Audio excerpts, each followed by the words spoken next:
Hello नमस्कार, स्वागत है आपका हमारे चैनल डीएनपी इंडिया पर और मैं हूं आपके साथ रीचू रॉय। आज की सबसे बड़ी खबर जिसे लेकर पूरे देश की निगाहें जम्मू कश्मीर के पहलगाम पर टिकी है, जहां एक बार फिर पाकिस्तान की नापाक साजिश की परतें खुल रही हैं। इस समय बात कर रहे हैं उस आतंकी हमले की जिसकी जांच अब देश की सबसे बड़ी जांच एजेंसी एनआईए यानी नेशनल इन्वेस्टिगेशन एजेंसी के हाथ में है। मीडिया रिपोर्ट से जो बड़ी जानकारी सामने आई है वो ये है कि एनआईए अब इस मामले की जांच भारत पाकिस्तान बॉर्डर तक ले जाने की तैयारी कर रही है। लेकिन सवाल ये है कि क्या इस हमले के पीछे पाकिस्तान का सीधा हाथ है और क्या इस आतंकियों ने हमले की बाद सीमा पार कर ली है। अप्रैल को पहलगाम शांत वादियों में उस वक्त हड़कंप मच गया जब आतंकियों ने खौफनाक हमला किया। इस हमले ने न सिर्फ स्थानीय लोगों को बल्कि पूरे देश को झकझोर कर रख दिया है। एनआईए ने इस मामले को अपने हाथ में लिया है और अब जांच एक नए मोड़ पर है। सूत्रों की माने तो इस हमले के तार सीधे पाकिस्तान से जुड़े हो सकते हैं। आइए जानते हैं क्या है पूरा मामला। सबसे बड़ी खबर ये है कि एनआईए अब अपनी जांच को भारत पाकिस्तान सीमा तक ले जाने की तैयारी में है। लेकिन सवाल उठता है क्यों?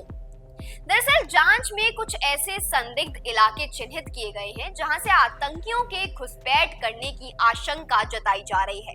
और चौंकाने वाली बात यह है कि इन इलाकों में गुप्त सुरंगों की भी तलाश की जा रही है। जी हाँ, सुरंगें, ये वो रास्ते हो सकते हैं जिनसे आतंकी चुपके से भारत में दाखिल हुए हों। एनआईए संदिग्ध जगहों की पहचान कर रही है और जल्द ही उनकी एक टीम सीमा पर जाकर जांच करेगी। लेकिन ये काम इतना आसान नहीं होगा। इसके लिए एनआईए ने पांच अफसरों की 5 टीमें बनाई है जो दिन रात इस केस के अलग अलग पहलुओं की छानबीन में जुटी है। अब बात करते हैं बैसरन घाटी की, जिसे लोग मिनी स्विट्जरलैंड भी कहते हैं। ये खूबसूरत जगह अब एक खतरनाक जांच का केंद्र बन चुकी है। यहाँ के घने देवदार के जंगल एनआईए के लिए सबसे बड़ी चुनौती बन रहे हैं। जंगलों में ड्रोन और हेलीकॉप्टर से तलाशी लेना ऐसा है जैसे सुई को घास की ढेर में ढूंढना। बड़ा सवाल ये है कि क्या आतंकी अब भी इन जंगलों में छिपे हैं या फिर वो सीमा पार कर पाकिस्तान भाग चुके हैं। एनआईए और भारतीय सेना मिलकर इन आतंकियों को जिंदा या मुर्दा पकड़ने की कोशिश में जुट गए हैं। इस केस की गंभीरता का अंदाजा आप इस बात से लगा सकते हैं कि खुद एनआईए चीफ सदानंद वसंत दाते बैसरन घाटी पहुंचे ताकि जांच की प्रगति को करीब से देख सके। इतना ही नहीं, केंद्रीय गृह मंत्रालय भी इस मामले पर पैनी नजर रखे हुए हैं।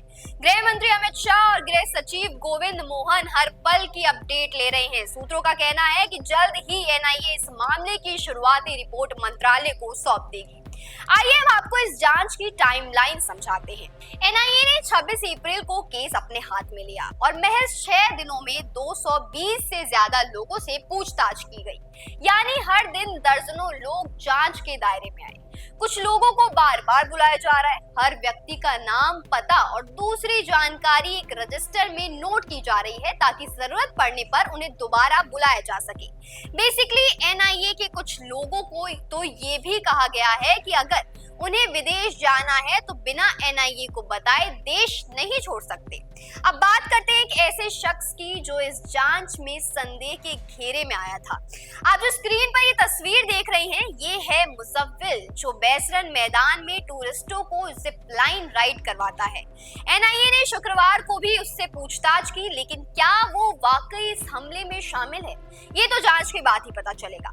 अब आते हैं इस हमले के मुख्य संदिग्धों की ओर। जम्मू कश्मीर पुलिस ने 3 आतंकियों के स्केच जारी किए हैं, जिनमें 2 हासिम मूसा उर्फ सुलेमान और अली भाई उर्फ तलहा भाई, ये दोनों ही पाकिस्तानी हैं। इससे ये साफ है कि इस हमले में पाकिस्तानी आतंकियों का हाथ तो है।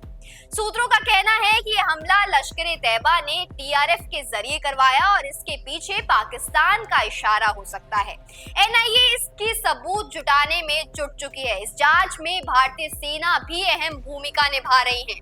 घने जंगलों और सीमा पर सर्च ऑपरेशन तेज हो गया है। हर कोई ये जानना चाहता है कि क्या आतंकी पकड़े जाएंगे, क्या एनआईए इस मामले को सुलझा पाएगी। दर्शकों, ये जांच सिर्फ एक आतंकी हमले की तहकीकात नहीं बल्कि हमारे देश की सुरक्षा का सवाल है। हम आपके लिए इस मामले की हर अपडेट लाते रहेंगे। तब तक के लिए हमारे साथ बने रहिए, देखते रहिए डीएनपी इंडिया, हर खबर भरोसे के साथ।